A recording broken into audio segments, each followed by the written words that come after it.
Welcome to our channel. Today we how to enable Amazon RDS automated backups, beginner guide step by step clearly.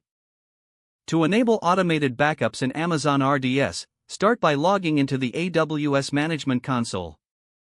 In the console, navigate to the RDS dashboard. Select the Databases option from the sidebar. Find and click on the database instance you want to enable automated backups for. Once in the instance details, look for the Modify button at the top right corner of the screen. Click on Modify to access the configuration settings. Scroll down to the Backup section. Here, you will see the option for Backup Retention Period.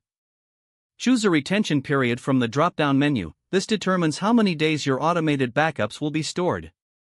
Set this value according to your data retention policy. Below this, you'll find the Backup Window settings. Optional, adjust the preferred backup window for when automated backups will occur. Make sure the Enable Automated Backups checkbox is selected. Review any other settings you may want to adjust before proceeding. After confirming your selections, scroll to the bottom and click the Continue button. Review the changes on the summary page. Once you've verified everything is correct, click on Modify DB Instance. The changes will take a few moments to apply. After the modifications are complete, your automated backups will be enabled. You can monitor the status of your backups through the Events section in the RDS dashboard. Also, check the Backups tab for information on existing automated backups. That's it. You have successfully enabled automated backups for your Amazon RDS instance. If the page does not load, refresh the browser or try again in a private or incognito window.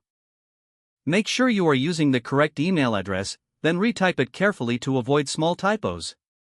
If your password is not accepted, use the Reset option and create a new strong password you can remember.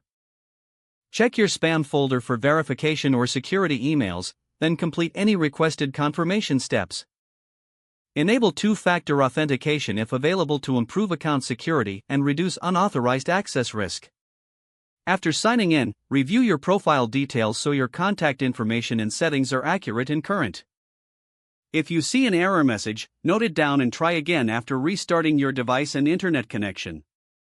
Don't forget to like this video and subscribe to our channel for more step-by-step tech guides.